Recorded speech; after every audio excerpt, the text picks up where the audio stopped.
Another question is, what makes this crisis or downturn different from, say, managing through 9/11 or other crises that you've managed through? That's a fantastic question. And very early on, I think when you and I talked, I told you, I managed through 9/11. And for those on the phone who don't know, or on the call, on 9/11, I was at the same $100 million company. We were a consulting company, and we were road warriors. We had people in the air all over the country when the planes started crashing. We had people in the World Trade Center. People got grounded all over the place, and we literally were making it up as we went because there was no playbook for this particular scenario. And it feels a lot like that right now.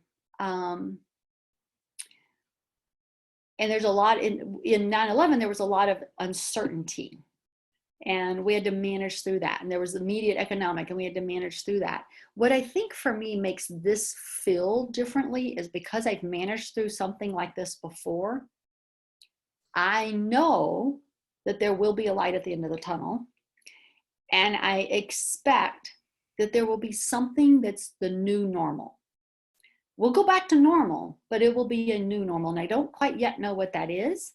But for example, airplane travel was never the same after 9/11. Before 9/11, anyone could walk up to the gate. Security was much more lax.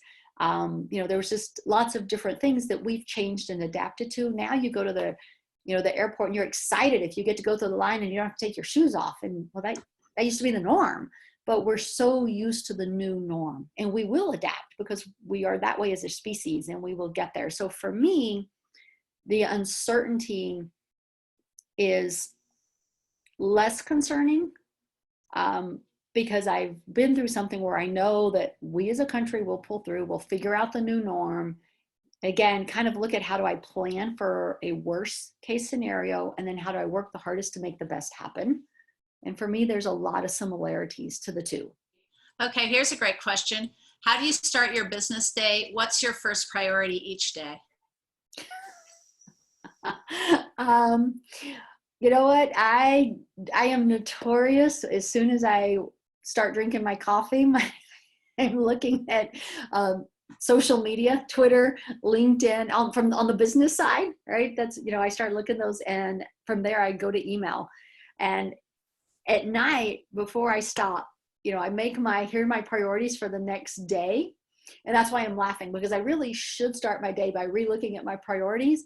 But I have this tendency to scan real quickly to try and say, is there something that now is going to cause me to reprioritize? Is there something that I saw on social media that, I need to take a minute and retweet it, et cetera, for the business? Or is there something in my email that is like, oh no, that is now my number one priority for the day?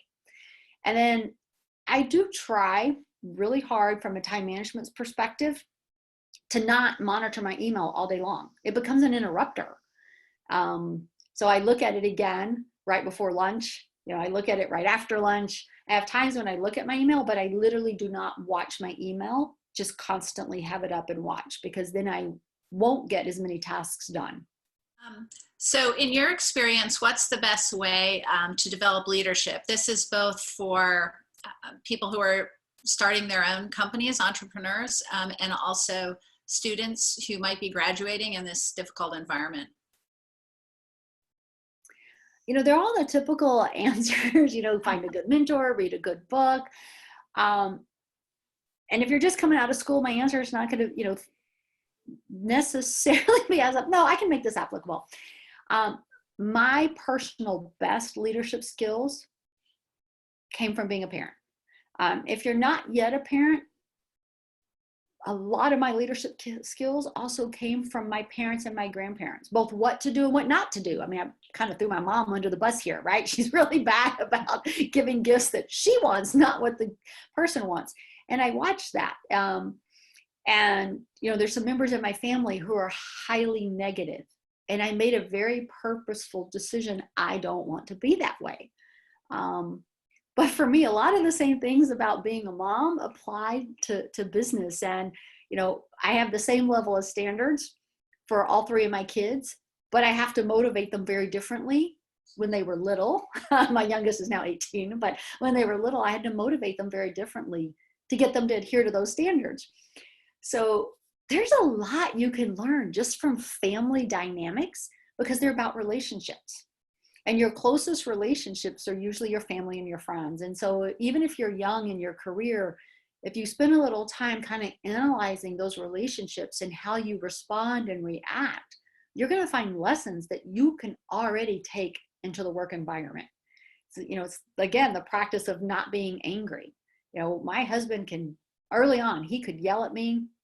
I learned not to yell back, and then he would calm down. My kids will all tell you, Mom doesn't yell, but she has the loudest raised eyebrow you've ever heard. So those things are so powerful. Good relationships make good leaders. Don't see any more questions coming up. So thank you so much for joining us, Carolyn. I mean, I learned a lot. I think everyone here did, and we really, really appreciate you joining us today. It was absolutely my pleasure. Thank you so much. Thank you. Thank you all. And thanks all for joining us. All right. Y'all all stay healthy. Yes. Everybody stay healthy and safe. And thanks so much. Bye-bye. Bye-bye.